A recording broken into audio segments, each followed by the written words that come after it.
good. We have full room. All right. So thanks everyone for coming, for joining us today to learn about idea velocity at Bing. I think you're gonna learn a lot from our experience. So it's really cool you're coming. We've come a long way in Bing, and we're really happy to have the chance to come and talk about our journey with you guys. So in Bing, when we started, we're not always focused on agility. When we launched, we focused more on shipping with quality, and we experienced firsthand how challenging it was for developers to ship ideas to production. Our customers sometimes waited months for an idea to reach them. But now, an engineer can have an idea, get feedback on the idea from real end users within minutes. That idea can be coded up, can be shipped to production to millions of users on Xbox, mobile, desktop, Windows 10, and so on. So how do we do it? What decision did we make? What system did we put in place in order to achieve this kind of speed? So during the presentation, we'll deep dive into our fast development and shipping life cycle, and we're going to see how we drive continuous changes to our customers at scale. So back in the day, Bing could only ship features actually on a monthly basis, with thousands of changes all going to production all at once. And it severely limited our experimentation capabilities because experimenters had to wait 1 month or maybe sometimes even 2 months to be able to even just tweak their experiments. Longer ship cycles meant that shipping to production was a major event, requiring extra processes and lifecycle management to minimize the risk to our customers. And all these processes that we had to put in place really dragged us down. Sometimes we even got beaten to the punch by our competitors who were able to ship more features faster than we could. So we learned really the hard way, and those experiences really changed the way we work in Bing.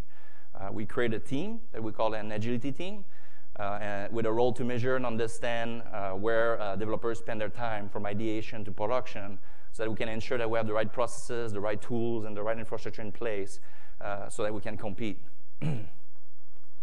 So what we learned is that agility doesn't only mean our ability to move code faster through our system. It's more about how we ideate end-to-end scenarios faster with end users and improve the speed at which ideas come to fruition. Yes, engineering systems are a big part of it, but so are cultures, our tools, our processes, the way we organize our teams, and the way we organize our projects. So what are the type of processes that we have to put in place in order to encourage innovation? So in Bing, we encourage everyone to ideate. And we realized that we had to implement some support, some program dedicated to idea generation. And here's a few programs that we had to put in place. We have a project pipeline that we call growth hacks that is aimed at tackling well-understood problems that have big growth opportunities. So for example, improving the efficiency of our engineering systems or user engagement on a major feature segment. The projects in this pipeline are closely tracked at the VP level. So it's really good for engineers to have exposure to the executive team and have a major impact on the direction of the organization overall. We also have an incubation pipeline that we call Bing Incubator. It's an internal program that allows anyone in Bing to come and pitch an idea that's large enough for funding. Entrepreneurs come and take the ideas through an incubation process that's run by a loose V team before they can pitch the idea to management. Some of Bing's biggest improvements actually come from this process. We also have monthly hack days. Not only do we get great ideas out of these events, but the winners actually get promoted to Bing Incubator program and get to drive their projects within their team. So we thought about some of the programs we put in place in order to encourage innovation, but in Bing, ideas really come from everyone. And in fact, we realized that our teams had many more ideas than our systems and organization were able to afford for. So we organized our engineering ecosystem in an efficient idea funnel. So by increasing our production cadence and shipping really fast, we unfortunately decreased the flexibility within our production system, and we actually increased the complexity of the code. To compensate for that, we create a set of tools and prototyping platforms so devs can quickly build prototype and push them to our end users with very little knowledge actually of the Bing stack. So this is kind of our version of move fast with stable infra. So in order to ideate quickly, we separated our production systems from our prototyping systems. So our tools allow us to try a lot of ideas and filter them from concepts to production in a cost-efficient way and a very safe manner. So idea filtering starts with evaluating concepts. And it's really hard, actually, to get a broad set of diverse feedback about an idea. Just think about the times when you have an idea at work, you talk to your colleagues about it to get their feedback. You just wish instead you would take the day off, walk on the street, talk to random strangers so you can get like true feedback from end users to make your point. When in Bing, we have a system that does just that. We provide tooling to our engineers to allow them to get direct feedback from external users about their ideas within a few minutes. Engineers submit their concepts, their questions, they select the target audience, and their experiments are sent to hundreds of people to get their feedback. So Microsoft has its own crowdsourcing platform with a pool consisting of several thousand external people on panel. So feedback from the pool usually come back within 2 hours, and it allows engineers to experiment visually or with a set of questions without any need to write any code. The tool is very exciting. There are several teams in Microsoft that use it, starting from Bing, Skype, Office, and Xbox. You want to know if your idea, for example, for Hack Day is a good one, you can just do a quick survey, a click-to experiment, and even evaluate functional UR prototypes with hundreds of people within a few hours. So this has really empowered our devs to understand if, when they come up with an idea, if it's going to really scale to production for end users. So now, the process is, okay, we have a concept. We want to prototype it so that we can truly experiment and experience how it feels. So in the past, in Bing, dev had to know about the entire stack if they were to introduce a new feature or prototype a new feature. And they had to actually introduce their feature in a pretty constrained production environment. So when you prototype, though, you don't want to be constrained. You just want to see if the idea is going to work.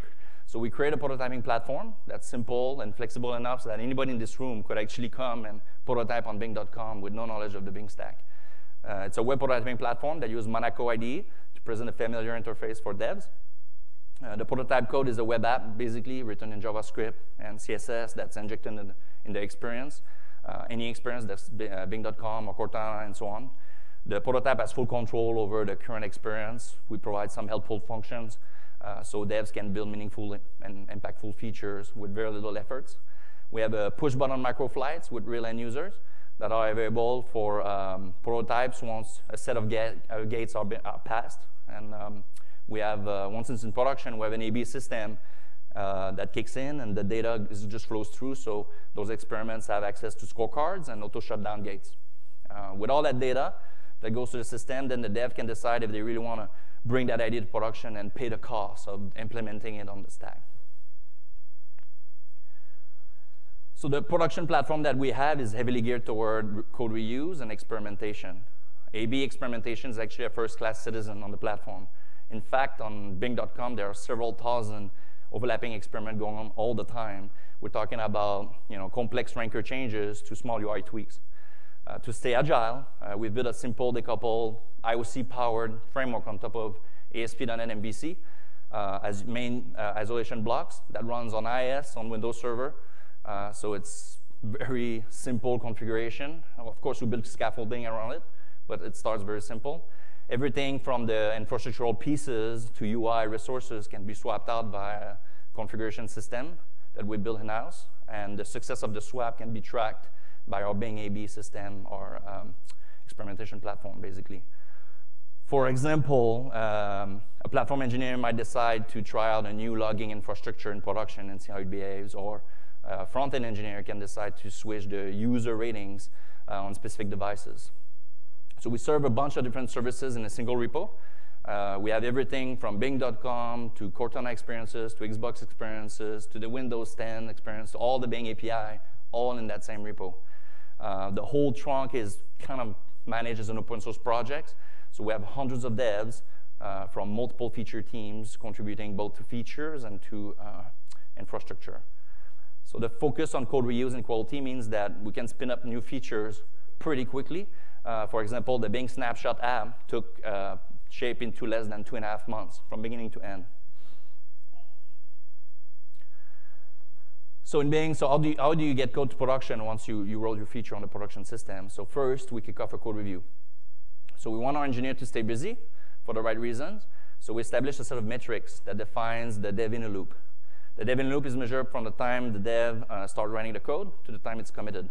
And it's part of a Uber metric that we call ID to data, or I2D. The type of metrics we track as part of that are the build times, the application startup times, the save and refresh time, which is the time developers save a change on disk and refresh the browser and see the effect of the change. How long does it take for a new employee, for example, to do a first commit? So all those metrics help us understand when developers are not busy and where we need to kind of plug our infrastructure and fix our tooling. So throughout their dev experience, our engineers are heavily relying on a continuous integration system. Our CI system runs remotely in the cloud, but it's kicked off very often by events running on the dev machine. So for example, the flow that we use in Bing is when the code is ready to be submitted, the dev starts a new code review with CodeFlow. CodeFlow is our code review tool.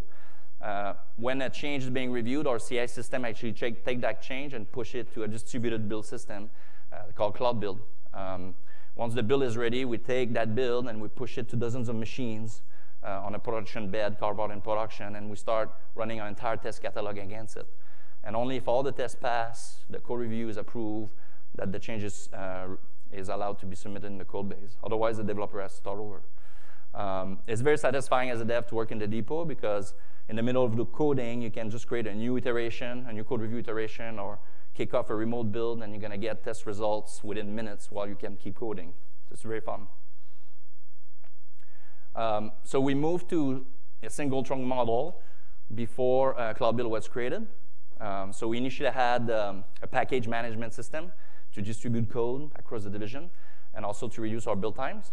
We still use the package management system for sharing code with other division, but the ability of having all the latest version of the code in one single place and being able to make broad atomic changes is just fantastic. So Cloud Build allowed us to do just that.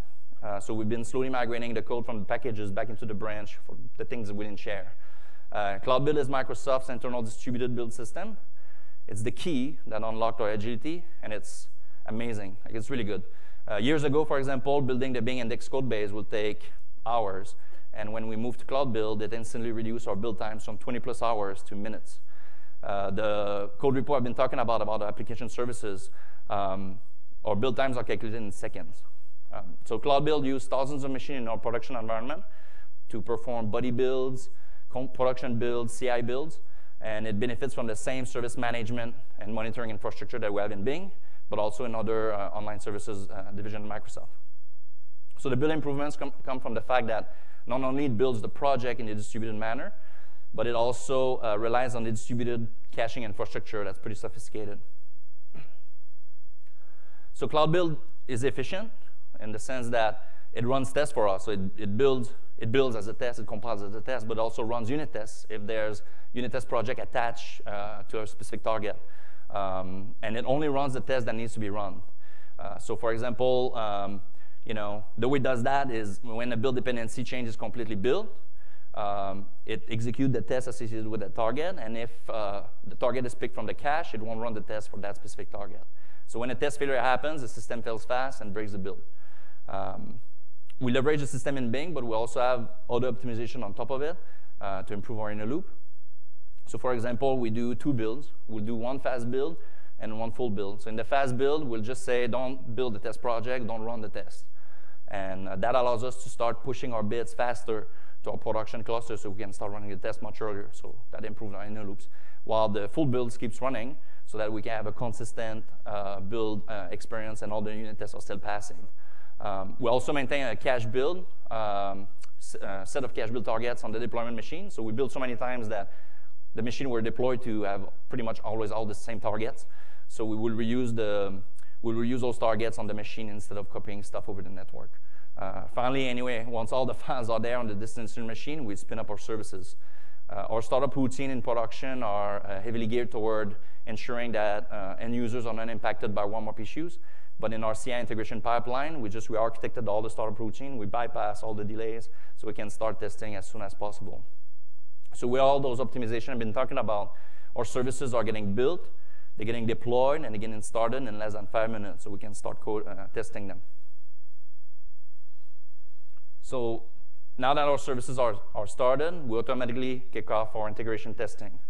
So we have custom configuration files that define our test projects and that defines the test metrics. For example, the browsers, the languages, the devices, the flights or experiments.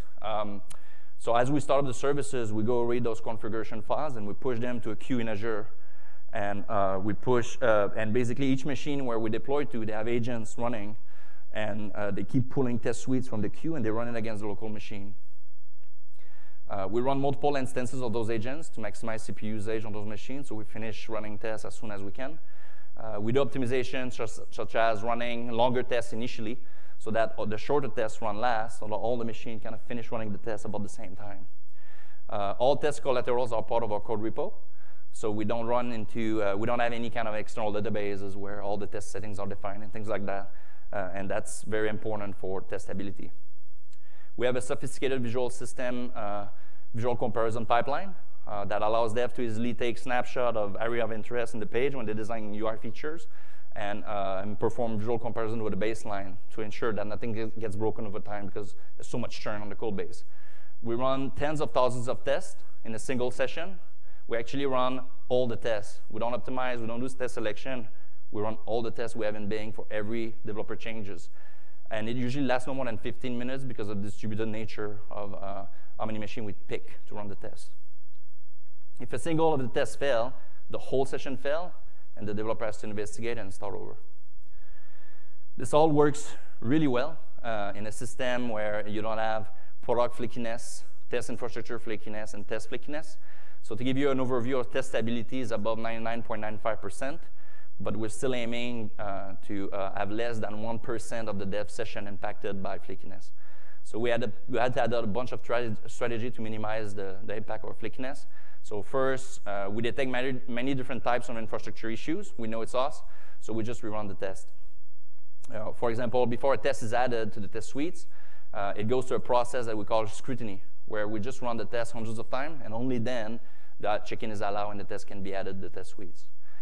We do other funky optimization, for example, for browser-based tests, where we need to spin up a Selenium grid and browser instances and so on. What we do is we have a system that records all the requests and response from the services as the test run, and we stash that away, and basically we replay these before we run the test. The next time we replay these, and we run parity checks on the responses. And if there's nothing that changed, we don't even spin up, we don't even run the test. That deals a lot with the browser grid issues, all the timing issues, and so on. We just get rid of that. So with regards to integration issues, so basically everybody works in that branch, right? And we're talking about like 20 minutes average time to get in. So there's some integration issue that can happen. So what we do is every successful commit, we just rerun in a sequential manner every single change coming in. So we ensure that everything is clean, and if something breaks, we just back out the change. So we can go over long pole analysis and test coverage probably after in the Q&A or in the office hours. All right, so once the code is checked in, we have a system that takes those bits and puts it in staging, in a staging area, where we run golden test, we run a full test pass again, and we have fork traffic coming through. And if there's any issues there, the release is blocked, and engineers have to step on it and figure out what's going on so the release is on block. Otherwise, the code goes to production. And the code goes like that production 20 times a week on our system. And when things goes well, just bits keep flowing through, always to production. Devs have to ramp up their features. So when the code goes to production, now it's in production, the ID is not shipped yet. The devs have to ramp up actually their features on a flight and compare the results with a baseline prior to turning on 100% for all users. So we have a sophisticated A/B system that an engineer must use actually in order to generate a scorecard, and then look at the key metrics and evaluate if the ID is actually production ready or not. So Jakub will now go through the entire flow as a developer. Thanks, Joe. Hi, everyone. I'm Jakub. And let me present the typical workflow of a Bing developer as Jonathan just described. Let's say that our idea is to customize the search pane in Windows 10.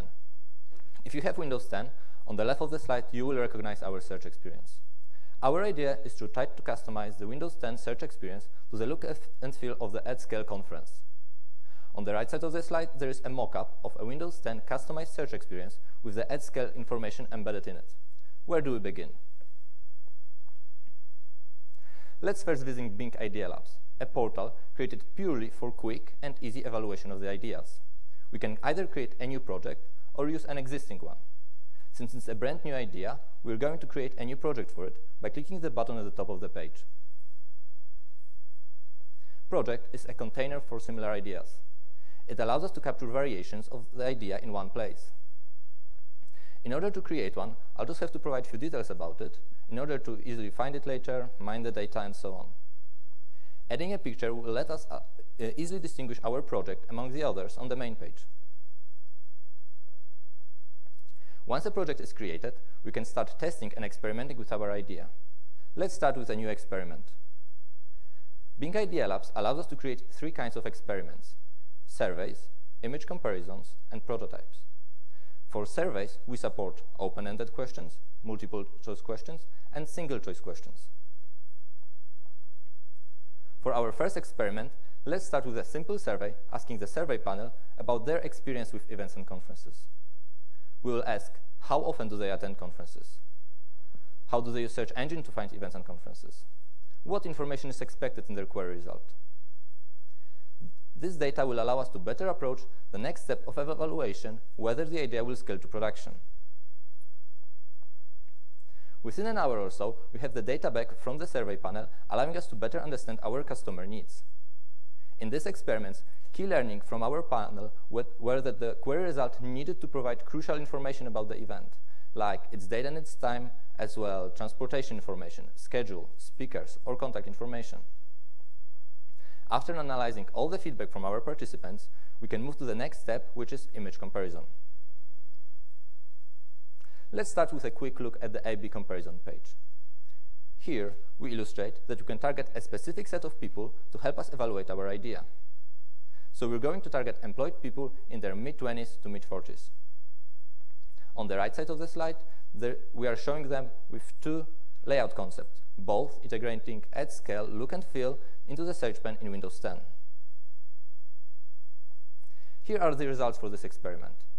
As you can see, most users from the panel selected layout A. Moreover, users reported back that layout A will be more useful during the at-scale conference, while layout B has information most useful before the event. With this data, let's move to the next step of the idea funnel, which is prototyping phase. After creating the prototype experiment, I've got a web editor embedding in my browser that supports JavaScript and CSS IntelliSense.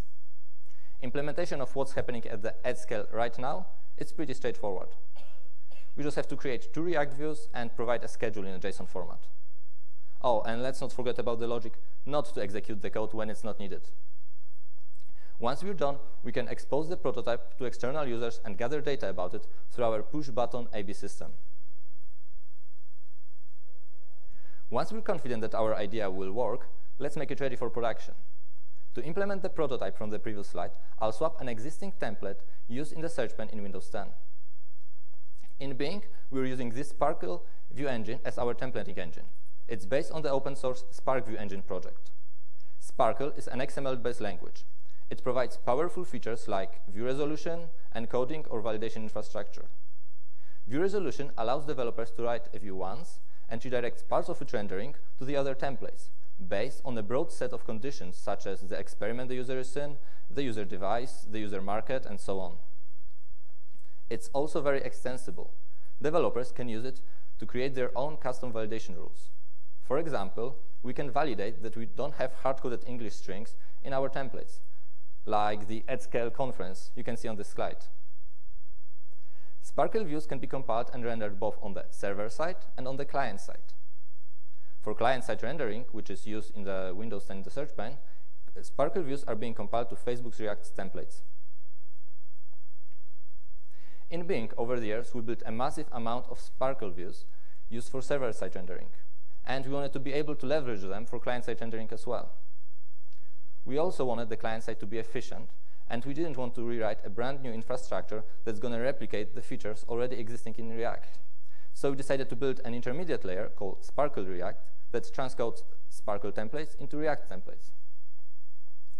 Also, we replicated all the features we have in Sparkle to React, like view resolution, validation, encoding, localization support, instrumentation, and so on. Moreover, developers not familiar with React can reuse all those Sparkle concepts for free. Now that I forked the view, I just have to redirect certain users to it through configuration. In Bing, we're using the parallax system to manage our configuration. It allows us to schematize configuration and to manage configuration values based on the environment, request, or user contexts.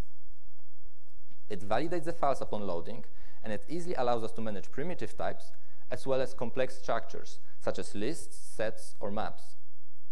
Each configuration section has a defined schema, which makes it strongly typed, preventing mistake. The first configuration section you see defines a view resolution rule. Based on the enabled feature, React will serve a different view, the one that includes the at-scale information rendering logic. The feature at scale is known to our AB system. Developers can start rolling it out to external users through that system. The next section presents the RMS asset configuration. RMS stands for Resource Management System and allows our developers to easily and efficiently include any scripts, CSS, or images on the page. To include any new asset, I'll have to define it in configuration section and provide the key, the file path where the asset is located, and any dependencies it might need to function correctly. This might also include where the asset should be rendered, should it be at the top or at the bottom of the page, and how, should it be inline or referenced. As you can see, similar to the previous configuration section, I customize the CSS to the at-scale look and feel, but only when the corresponding feature is enabled. So once I've completed all the changes, then it's a time to have that code reviewed by my peers. In Microsoft, most of the teams use the CodeFlow code review tool. With CodeFlow, devs can easily add comments, compare iterations, mark files, and so on. After a few iterations, I'm confident that my code is ready for production and that it can be committed. But before committing any code, my changes must be first built and tested in order to ensure I'm not breaking any other feature. Our continuous integration process kicked off as soon as code review requests started earlier. This way, we were able to save a significant amount of dev time. As Jonathan described earlier, after building, the services are being deployed and tests are being scheduled to run against my changes. Due to our extremely high test coverage, every time that I commit, I'm very confident that I'm not breaking any other feature in any experience across all of Bing. Finally, in less than 20 minutes from code review start, all the tests pass and I can commit my changes. Within a few hours, our idea will reach production and will be ready for our customers. Thanks. All right. So, the last few years have been filled with learnings for us in Bing. So we'll leave you with a few of them, so you learn a little bit from our experience. So agility for us is fundamental to platform efforts. In our case, we found that the best platform engineers actually became our agility leaders. With the continuous delivery, we eliminated most processes around the release, such as ship room, war rooms, persistence test bed, and so on, which allows us to focus even more on our end users. Creating tools to remove all the barriers between our engineers and our users really allowed us to deliver features that customers really wanted. Creating a culture of innovation really put a spotlight on agility blockers, so the culture really helped us drive improvements to our processes and our tools. The culture change that we started years ago is actually working really well for us. Our poll shows that our engineers are much happier now with the idea velocity that we have in Bing than we had in the past. First year we started this project, actually, our work-life balance and the team almost doubled the first year. So now we still have a lot of challenge ahead, but we think that we have a pretty good foundation to compete at scale in Bing. All right, I think that's it. Thank you very much, sir.